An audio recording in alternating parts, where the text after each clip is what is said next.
Ngiting-ngiti pa ang magkaibigang Jay Ford at Dave sa litratong ito. Nakuha sa isang bagong bukas na mall sa Cebu City nito lang Martes ng gabi. Wala mega-expect na duha ang paliton. Ang hindi nila alam, ilang sandali lang.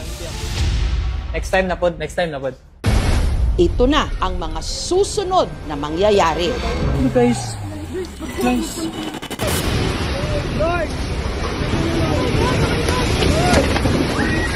Lord, please, Lord. Abi. Lord, may nag-save lang ka na, Lord. Ang kisame ng mall bumigay dahil sa napakalakas na lindol. Lord, stop. Lord, please. Oh my God, Lord. Lord. Jesus name, save ta. Lord, oh my God, Lord. Sarap namin. Bumagsak talaga. Buo yung Kesame talaga. Kung wala talaga yung tables sa ibabaw namin, wala. Pati kami, bagsak. Guys. Feeling namin, naguguho na talaga yung tinataguan po namin ba. Para na kasi kaming nahihila din sa lupa eh. Kala ko talaga kukunin ako ni Lord. Sina Jay Ford agad na nagkuble sa ilalim ng mesa. Lord, please send some help, Lord. Wait, please guide us. Ayaw mo gawas. Hanggang sa Palibilwan mo. May sumisigaw na po ng guard. Doon na po kami lumabas.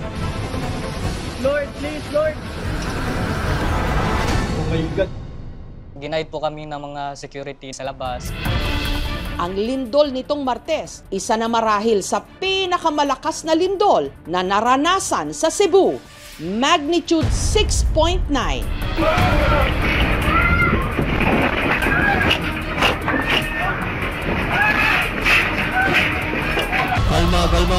Kalma lang.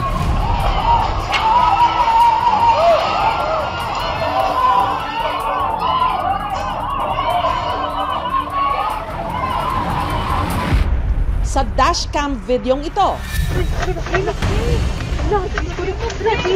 Jesus, oh my God, kita kung paano parang inugoy-ugoy ng lindol ang kahabaan ng First Mactan-Mandaue Bridge. Lord Jesus, lang, kusog kaayo ang linog lang. Lord Jesus. Relax. Samantala, ang mga kandidata ng isang international pageant napatakbo kahit mga naka-high heels nang yumanig ang stage.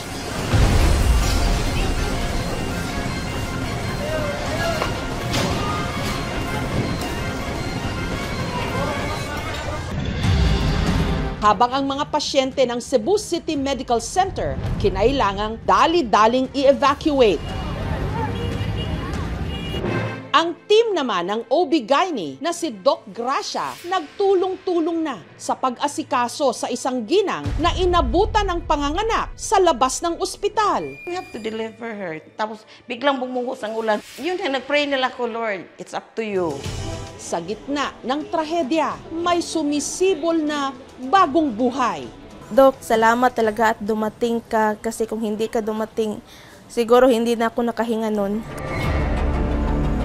Pero ang pinakaapektado sa sakunang ito, ang mga lugar sa Northern Cebu, kung saan naitala ang epicenter o sentro ng lindol. Sa bayan ng Bantayan Island, ang itaas na bahagi ng St. Peter and Paul Parish Church bumagsak. Ang fasad o harapang bahagi naman ng Archdiocesan Shrine of Santa Rosa de Lima sa bayan ng Daan Bantayan gumuho. Wala pa na magsuod, sir. Wala pa na ituan. Ang sports complex naman sa bayan ng San Remigio nag-collapse sa kalagitnaan pa man din ng isang paliga. Zero visibility na talaga, ma'am. Wala ka na makita. Nahagip ko yung cellphone ng kasama ko, so yun ginamit ko na para makalabas. Tumayo yung balahibo ko, ma'am, nung nakita ko yung pader mismo na siguro mga 5 inches na lang sa paa ko, ma'am. Sobrang lapit talaga, ma'am. Tapos habang yumayanig, ma'am, nagdadasal ako, ma'am, na sana wala lang may mangyari na mas worse pa sa iniisip ko, ma'am, yung may mga casualty, ma'am, ba? Or 5 ang namatay sa insidente. Kabilang ang isang empleyado ng Bureau of Fire Protection at 3 miyembro ng Philippine Coast Guard na kasama sa palaro. Hindi agad-agad na-check-in sa amin, ma'am. Hindi namin matanggap yung pangyayari. Pero ang pinakanapuruhan na itinuturing ding ground zero ng lindol, ang Bogos City.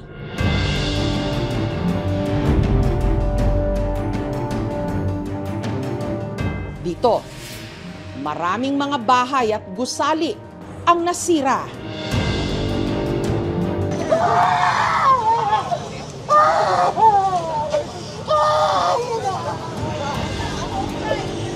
Nitong Biyernes, lumipad ako pa Cebu para kamustahin ang mga kababayan natin doon.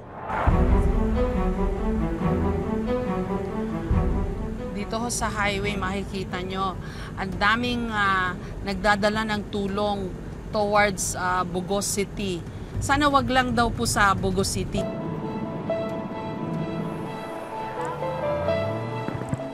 Signs, kasi kailangan daw nila ng tulong. We need water and food. Kumusta ho ba dito sa inyo? Mahirap. Ba't wala pa hong tubig?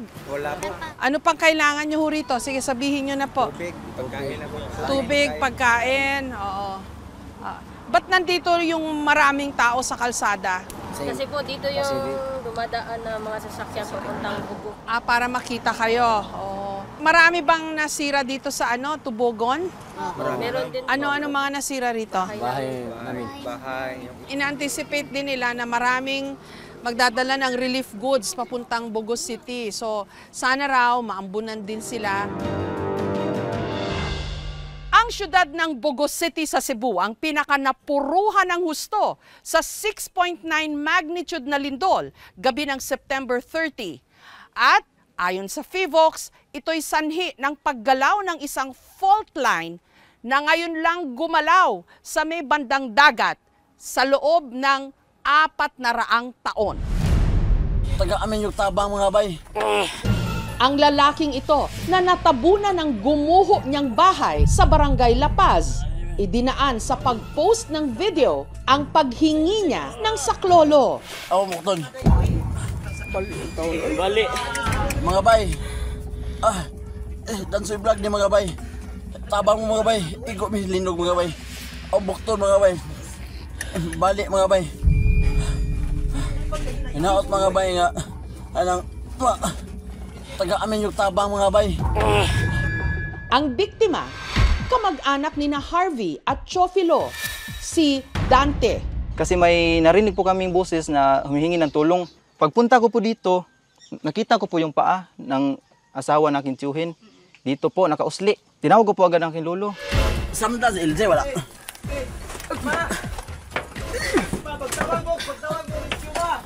Kahit sugatan din sina Harvey at Chofilo, agad sinaklolohan si Dante. Go! Ang nakadagdagan sa kanila ay mga buo pa na simento. Talagang mabigat po. Tulong-tulong po kami. Pagkaangat po namin, ang tumambad sa amin, yung misis niya po nakadapa. Kasama pala ni Dante na nakabaon doon ang kanyang misis na 4 na buwang buntis.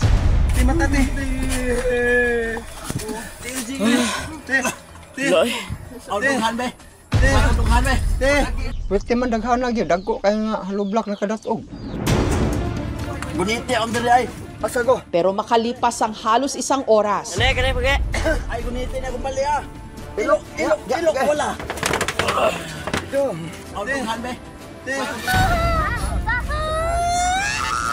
Ang mag-asawa, ligtas nilang nailabas.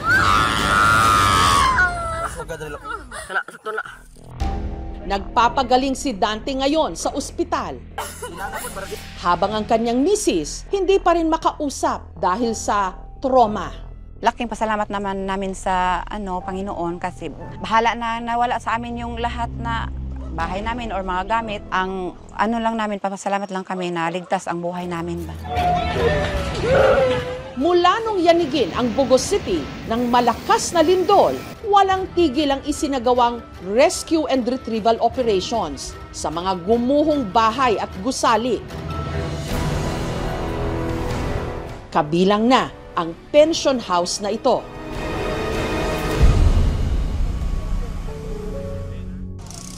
So, andito pa rin po tayo sa sentro ng Bugos City. Dito po sa isang residential area kung saan naroon yung dating pension house na ito na bumigay din. 3 raw ho ang namatay dito. Kabilang na ang isang ina at ang kanyang anak na ipinagluluksa ngayon ng naiwang nag-iisang ama ng kanilang pamilya. Sa pension house, empleyado ang misis ni Isagani na si Gemma. Nung gabing tumama ang lindol, naka-duty si Gemma at isinama niya ang kanilang anak na si John Kaizen. Plus 10, naramdaman namin yung malakas na lindol. Tapos inisip ko yung asawa ko, ang anak ko. Agad daw niyang tinawagan si Gemma. Ring lang ring, parang kumakaba na yung puso ko. Sabi ko, baka wala lang. Pero nung susunduin na raw niya sana ang kanyang mag-ina, kinaumagahan, may natanggap daw siyang masamang balita. Si Gemma, nabagsakan ng building. Nabigla ako. Tinatawag ko yung pangalan nila. Wala talaga sumasagot.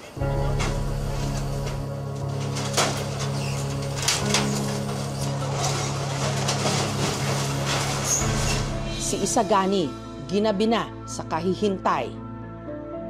Medyo lumalakas pa yung pakiramdam ko. Baka sila nandyan pa, nakatago pa. Buhay pa. Yan sana ang inano ko sa Panginoon.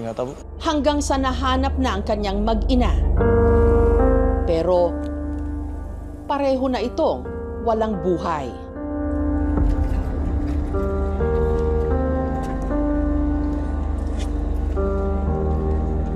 Masakit, ma'am. Nga nakita ko nga patay na sila. Dandahanan ko lang pag hindi sila nga ang nangyari. Hindi kasi natin hawak yung buhay natin.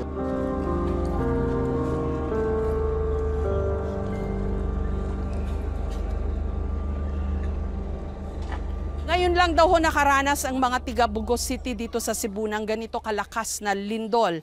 Kasi nga ho, wala silang kamalay-malay na meron palang malapit sa kanilang fault line. At I think ganyan din po ang sitwasyon sa marami sa ating mga bayan-bayan, sa ating mga probinsya. Marami pang unidentified na fault lines. O kung meron man, mga natulog ho yan sa loob ng daang taon. Kaya nga ho siguro ang leksyon na dapat nating matutunan sa lahat ng ito, lagi tayong maging alerto, lagi tayong maging handa, at now more than ever, tibayin ho natin o patatagin pa ho natin yung mga itinatayo nating mga istruktural. Ano hong nakita nyo dito sa pension house na ito na bumigay? Actually, ma'am, pagdating po namin, may mga nauna na pong responder. Bali sila po yung unang nakakuha po talaga ng mga biktima dito. Pumunta po kami dito para magkaroon po ng reassessment po ulit ng lugar kung may mga naiwan pa po bang posibleng maging biktima. Meron pa ho ba? Pero sa ngayon po wala na po. Clear na po ang lugar na. Kamusta na ho ang sitwasyon po dito sa Bugos City? Sa ngayon, ma'am, is devastating talaga kasi long time na hindi kami nakaranas ng ganito. Hindi namin expecto na mangyari sa amin. Kasi akala namin noong una is yung fault line namin yung gumalaw. Kaso nung go further kami ng investigation is hindi pala. Sa dagat pala siya nagmula.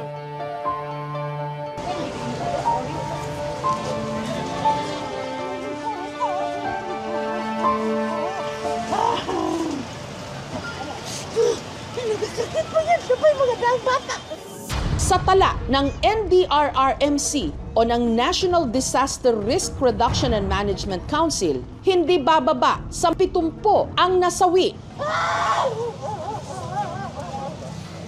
30 sa mga ito sa Bugos City.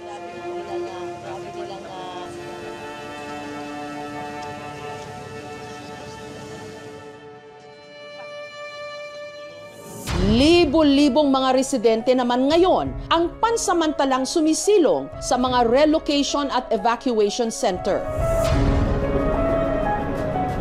pupuntahan po natin yung isang relocation site ng mga nabiktima ng bagyong Yolanda noong 2013 na ngayon nabiktima po ulit nitong malakas na lindol.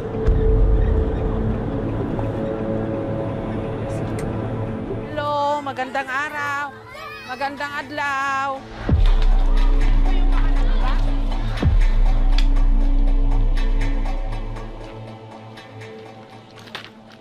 Yung mga taga rito po ay nakaligtas sa Super Typhoon Yolanda noong 2013. So, pangalawang dagok na po na kanilang naranasan itong nangyaring napakalakas na pagyanig ng lupa. Meron pa dito, ma'am. Anong meron pa? May patay pa dyan? May patay pa. Hindi pa ako nakukuha? 3 sila namatay. 2 anak, ang nanay nila, tapos ang ama, sugatan. Pero nakuha na po lahat yung bangkay. Nakuha na. Bakit po sila yung, dito ho yung pinakanapuruhan, yung iba, okay naman. Kayo nakalabas po kayo? Nakalabas kami, Bakit sila po kaya hindi nakalabas? Siguro, ma'am, tulog na tulog sila. First lindol, ma'am, bumagsak ka agad. Okay. Kaya hindi sila nakahanda. So ngayon po, yung mga tao rito, sa labas muna nakatira? Opo. Ito, ma'am, ang video ko, ma'am, yung nakatira. Ay, oo.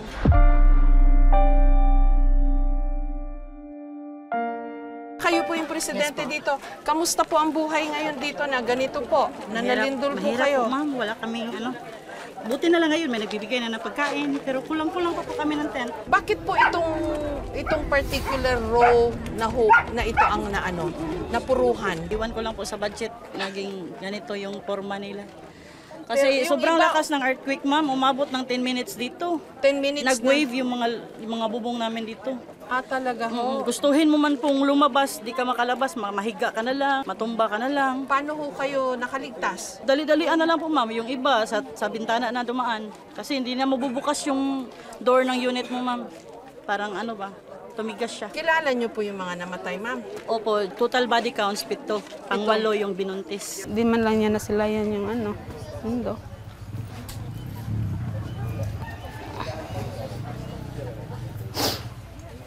Hindi pa rin kami makapaniwala sa nangyari kasi nung gabi ngayon parang normal na araw lang nga. Di kami nakapag-usap ng hindi kami nakapagpaalam sa isa't isa. Dito ko nakilala si Rolando, isa sa mga room rescue sa mga biktima ng lindol sa kanilang komunidad. Nagal ko lang buhay ko, ma'am. Nailabas niyo pa ho sila? Nailabas ko. Ang isa, tagal. Sino na lang kasama mo ngayon, tatay? Ang pamilya ko. Buhay. May nawala po ba?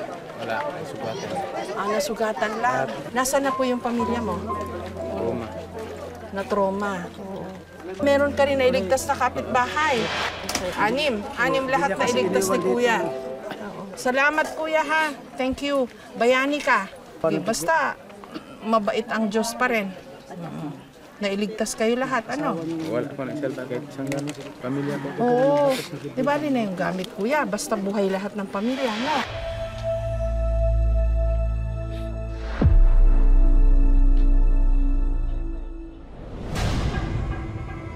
$3,000 na ho yung bilang ng aftershocks mula pa nung Martes. Kaya yung mga tao, takot pang pumasok ulit sa kanilang bahay. Sa gabi, natutulog sila sa labas ng kanilang bahay o kaya dito sa relocation site na ipinut up nila, bagamat temporary, may mga trapal, may mga tent. Yun nga lang sa araw mainit, so kawawa yung mga bata. Okay ba kayo? Okay. Salamat. Ayon sa FIVOX, ang magnitude 6.9 na lindol na tumama sa Cebu, bunsod ng isang bagong diskubring fault line na tinawag nilang Bogo Bay Fault. Ayon po sa ating mga pag-aaral, ang isang fault po, pagka mayroon siyang activities within 10,000 years, ibig sabihin, maaari pa siyang gumalaw ulit. Prone po ang Cebu sa malalakas na lindol. Ang Cebu po ay isa po sa mga seismically built area po ng Pilipinas. Andyan po, mayroon po tayong mga fault na maaaring gumalaw. Nito lang Biyernes, nahanap na raw nila ang eksaktong lokasyon nito sa Sitio Look, Barangay Nailon, Bogo City. Wala pong makapagsasabi kung kailan ito darating. Ngunit ang kahandaan ay mas importante. Sa mga nakalipas na araw, sunod-sunod ang trahedya na kinaharap ng ating bansa. Bagyo, pagputok ng Bulkang Taal. Ngayon naman, malakas na lindol sa Kabisayaan. Lord, please, Lord! Bagamat kailangan nating bumangon, kailangan ding pagplanuhan at paghandaan ang ganitong mga sakuna.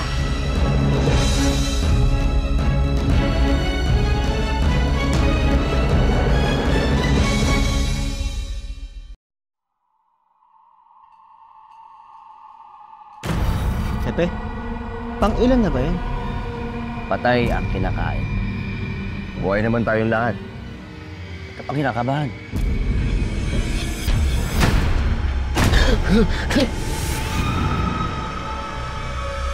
Huwag mong kalimutan. Yan ang gustong mangyari ng kalaban. Wala na yan! May isa pa, Kain. Isang ano? Isang kagaya mo.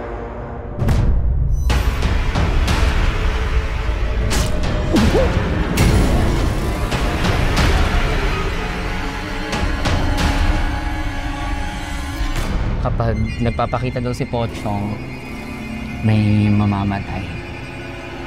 In the name of our Lord Jesus Christ. Stay away from the people of God! May nakita talaga ang verbalang ngipin. Mata ng pusa tapos takpak ng paniki. Ito tapos mahaba ng pupong. Let us pray!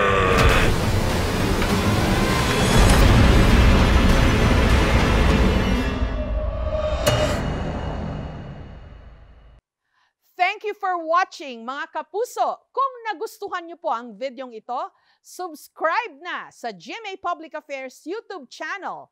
And don't forget to hit the bell button for our latest updates.